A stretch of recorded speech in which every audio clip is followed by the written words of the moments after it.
The game of trade wars begins to intensify, and Coca Cola gets caught destroying scientific reports. I'm Marco Perri. Welcome to the Perri platform.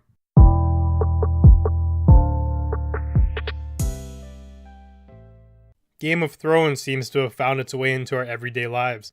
China and the United States are vying for the Iron Throne of tariffs. Today, the trade wars escalate as the United States more than doubles their tariffs to 25%. That's on $200 billion worth of Chinese imports, a pretty large number. As a result, China retaliated by stating that they will be imposing tariffs of their own to the tune of 25% as well, but only on $60 billion worth of US goods. So before we even get into this, let's define what a tariff is. It's an additional tax placed on foreign imports. It's meant to drive the price of these foreign products up and make them less desirable for purchase. This gives the opportunity for local firms and maybe even other countries to swoop in and profit. In this current situation, China and the US have both elected to introduce a 25% tariff. So hypothetically, if your shipment is valued at $100, it's now become $125 due to the 25% increase. Economists all over the world are in agreement that a trade war will hurt both parties here, the United States and China, and they are not in favor of it. To me, that's a pretty obvious conclusion to draw though, and you don't have to be an economist to figure that out. Any war or retaliation will definitely impact both sides of the party, and it's going to hurt everyone. The real valuable question here though is which side hurts the most, because those are not entirely going to be equal. You may hurt a little bit while the opponent hurts a lot. These are all things that happen when you engage in battle, or in this case, a trade war. Additionally, it's also good to ask for how long you're going to be hurting for. And finally, what is the purpose of this war? And is it justified to suffer for the end goal? These are all questions that I want to tackle and go a little bit deeper on. You can also bet that I'll be bringing that Canadian perspective and how China has shafted us repeatedly into my analysis, but I'll touch on that in just a second. So, at the very beginning, how did all of this start? Well, one day Trump woke up and he felt like the United States has been getting unfair deals with China for far too long, and it's been a detriment to their country. On the flip side, it's been positively benefiting China so much, and the United States needs to get a fair deal. Two markets stand out, which were steel and aluminum, and electronics. In terms of the metals, it's presented as a national security risk, which makes sense. If a country's domestic steel and aluminum markets die at the hands of a foreign power, that becomes a very big issue, because now your primary means of acquisition becomes a foreign supplier. You'd definitely be screwed if wartime measures were ever enacted. You'd have to essentially rely on a foreign power to provide you the tools necessary to make equipment, weapons, and armored vehicle. This reliance can prove to be fatal if, during a wartime, the enemy is actually the one who's been supplying you all these products for so long.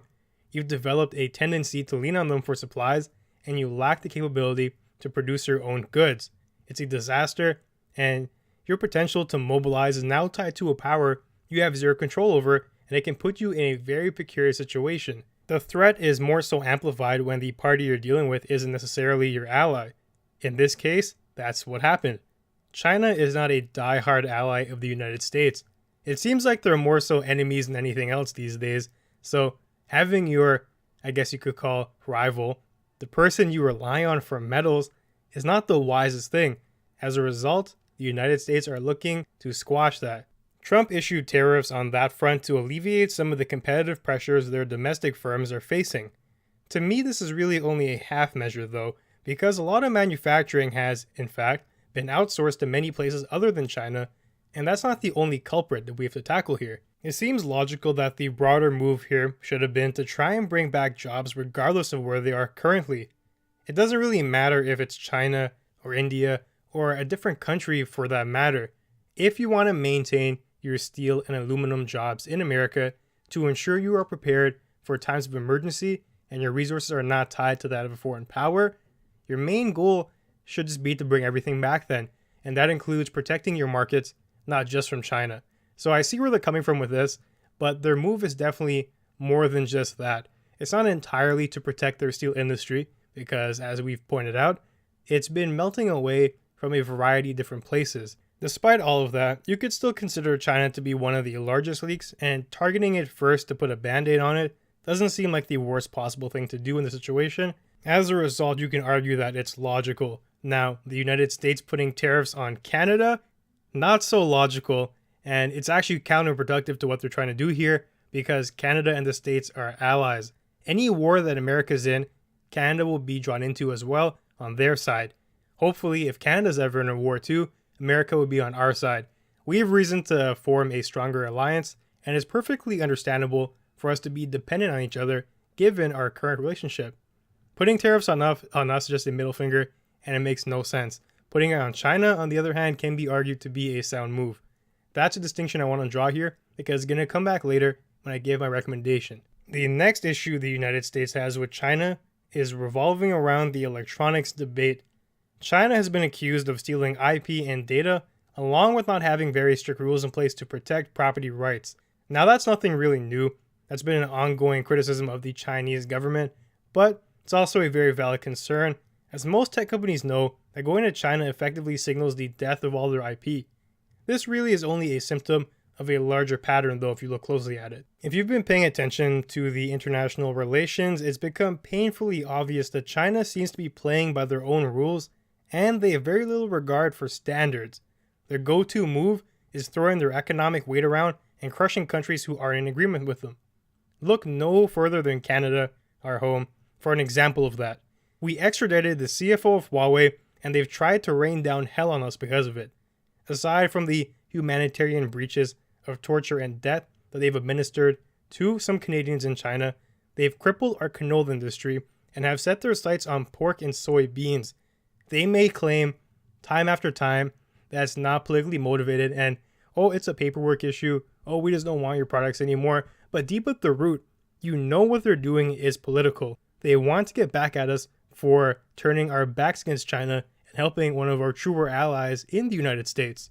If you want to label it plainly, China is trying to bully Canada, and it shouldn't be allowed because it sets a very negative precedent. Anytime you stand up against China, regardless of whether you're right or wrong, you are going to be faced with such severe consequences that you have no other option than to simply comply. There really is no freedom in that equation, and it's not conductive of a proper international community. On the contrary, actually, it sounds quite like a dictatorship where you have no real voice, and that's why this is such a big issue. It's not simply just America versus China. It really is the international community who's at stake here because China has time and time again put a bunch of different countries in the pit. It wasn't just Canada, Australia faced their wrath as well, and the list will continue to grow unless something is done here. It's pretty crazy, but we basically have a trade war of our own going on.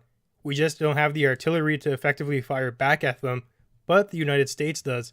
And this brings me to a question though. Why go about this trade war alone? If I was in charge, I'd have amassed the support of Europe and Canada, at the very least, in a united front to rein in China.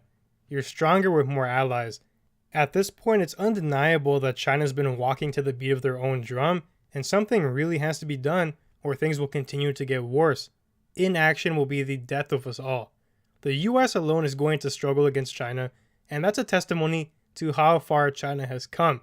As you can see, it's not so one-sided. If America put those tariffs on any other country, they will be crippled.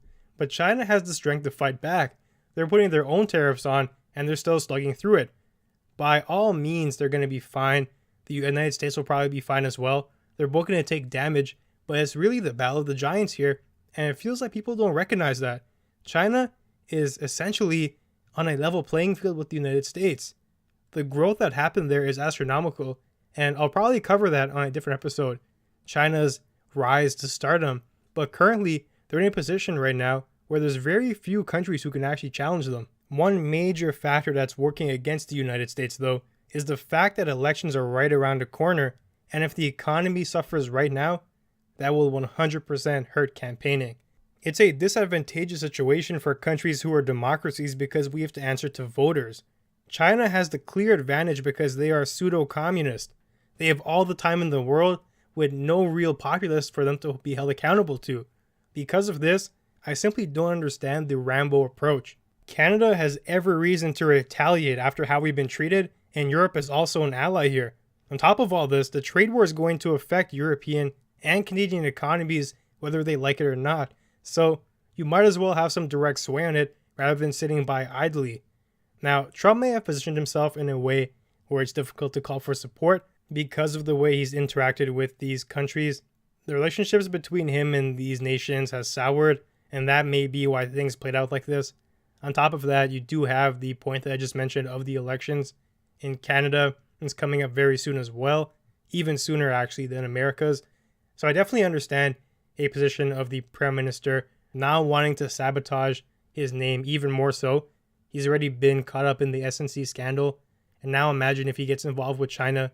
And short term, it's very likely the economy suffers. Having that pinned against you as well is just feeding ammunition to rival parties who will use it to shoot you down. They'll appeal to the masses by saying, look at this individual over here. He's destroyed the economy and in war with China, without really understanding the big picture. But to a lot of people, that's good enough. They'll latch onto that as a reason to why things are going downhill, and it's very likely that person loses the election. It's one of the interesting things of a democracy. An ancient philosopher called Socrates had a criticism of the system that's very applicable here. So, first of all, in democracy, you're held accountable to your voters and you are given a finite term. This creates a formula where essentially you're vying for their support of you. And given the finite term, you have to make decisions almost entirely in the short term. Any long-term effects you create will likely be attributed to your predecessor and not to you. It won't help better you, but instead, it will better someone who falls into the position. As a result, it almost creates an incentive for you not to think long-term, and we've seen that time and time again. Maybe with the environment in the past, now it's become a short-term thing as well, but prior, it was a long-term initiative. As a result, there really wasn't the incentive to do anything due to these short terms. Now, on top of that, when there's two parties competing, and this is what Socrates criticized heavily. Let's say you have the candy store salesman and a doctor. The doctor might give you things that are not pleasant in the short term, like medicine or operations, things you don't like. When in the long term, it'll better you. On the other hand, you have the candy store salesman who wants to give you sweets and pop and popcorn, things you really like. Just the notion of good versus bad in the short term is enough to sway a lot of people to not take into consideration the doctor. And this is the thing with a democracy, it's only as good as people are educated.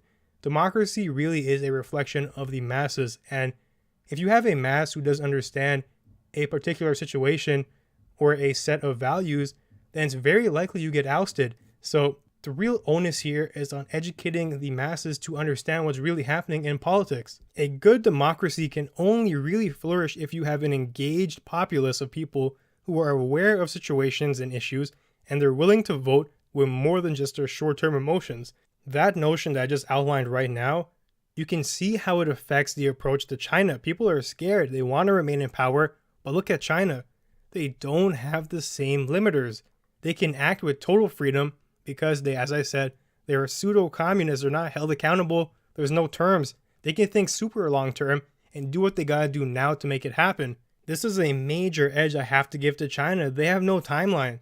The United States really can't afford to have the economy hurt for that long, but China, they have all the time in the world. There is no other election.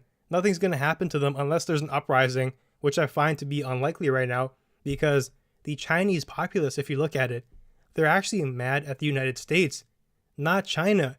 For an uprising to happen, they would have to be mad at their own authoritative figures, but that's not the case here. So, very unique situation, and I don't know how it's going to swing. So, now that things are heating up, what does that mean for us, the typical citizen? First of all, you have to expect that the stock markets are going to take a dip. We've already seen losses across virtually all exchanges. That's true for the American ones, the TSX, and even Europe. I would not recommend investing at this very moment, as it seems like things still have a very long ways to go, and falls are bound to happen. If you can wait maybe a few weeks or a couple months, you might see a great opportunity to purchase equity at a vast discount though. If you're already a shareholder, brace yourself. Winter is definitely on the horizon. You might see some reductions in your portfolio, but I wouldn't panic. Just hodl. If you're a buyer of any of the products that are receiving tariffs, your expenses are very likely to increase. China produces products that are typically far cheaper than the American counterparts, and the tariff is going to raise the China costs. So you'll likely have to find a domestic supplier who will typically have higher prices, affecting your bottom line. at least in the short term. Economists and politicians are correct in saying that the trade war will hurt us both, but given our non-united front, I think it's going to hurt us a little bit more than China. And that's why I can't wrap my head around why we didn't attack this together. In the long term, it could change our buying habits, which would cripple the Chinese export market. So we still have a leg to stand on here. And in the long term, it's foreseeable that we have a victory on the horizon.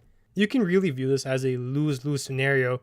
The thing is, I'm not too sure that there's a win-win option, or at the very least, a win-lose option for us. Any sort of pressure we put on China will be met with equal force. They're just far too strong. If we're looking to stand up for ourselves, it's going to come at a price. Unless someone can come up with a way to inflict harm to China without them being able to fire back, this might be one of the only tools we have right now.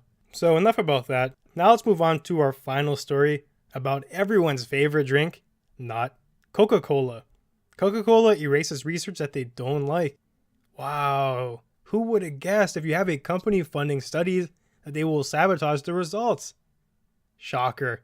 So, according to a new report published in the Journal of Public Health and Policy, Coca Cola uses contract agreements to influence the public health research that it funds. Coca Cola spends millions of dollars and they throw it into scientific studies by the bucket load, typically at universities. There's one little caveat though, if you want to get those Coca Cola dollars. The company has the power to effectively not publish and remove any research that they don't like. If it doesn't fit their narrative, then bye-bye. To me, how can you even call that a scientific research? It's an abomination. The whole process here is disgusting, but I'll get to that in a minute. Coca-Cola makes sure that the cards are all stacked in their favor by structuring carefully written contracts to ensure they get early access to findings. With this early access, it acts as a little preview of sorts before anything gets publicly published. After they take a look through things, they have the chance to terminate the report for any reason they deem fit. No questions asked. Researchers say this gives the company the ability to get rid of any unfavorable findings. Of course it does. It doesn't take a genius to figure that out, and it's exactly why they do this. Any links between carbonated beverages and health problems like obesity will never make it out.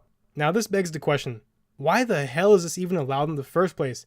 Really, it's one of the most backwards policies I've ever come across. The company that funds the research can terminate it for any reason at all. That's like having a police officer who can arrest you for any reason, or having a teacher that can fail you because they don't like the way you look. Any arbitrary reason to any authority figure, they can make any decision. It doesn't make sense. You need a certain standard here that's applicable across the field. One of the universities who is complicit in falling victim to this practice is the University of Toronto. The saddest part here is that these type of contracts and agreements are not rare. Whenever you see a corporation funding a study, you can bet your ass that it's been contaminated. This brings up another concern though, which is the lack of government funding. The researchers need money somehow, and if the government's not putting out, well, they'll look for the next best alternative, which in this case turns out to be corporate dollars. Public officials really need to perform a complete overhaul of the system and revise how funding is divvied up. This is an area that deserves more money, or it's bound to get more corrupted. There is a lesson to be had here though, and it's really need to be asking more questions.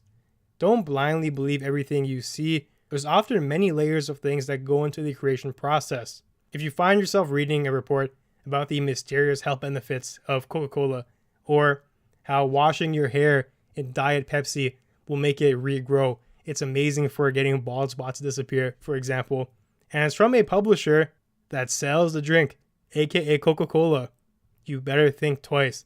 It's a shame that these things have seeped into academia, because it should be held in the highest regards.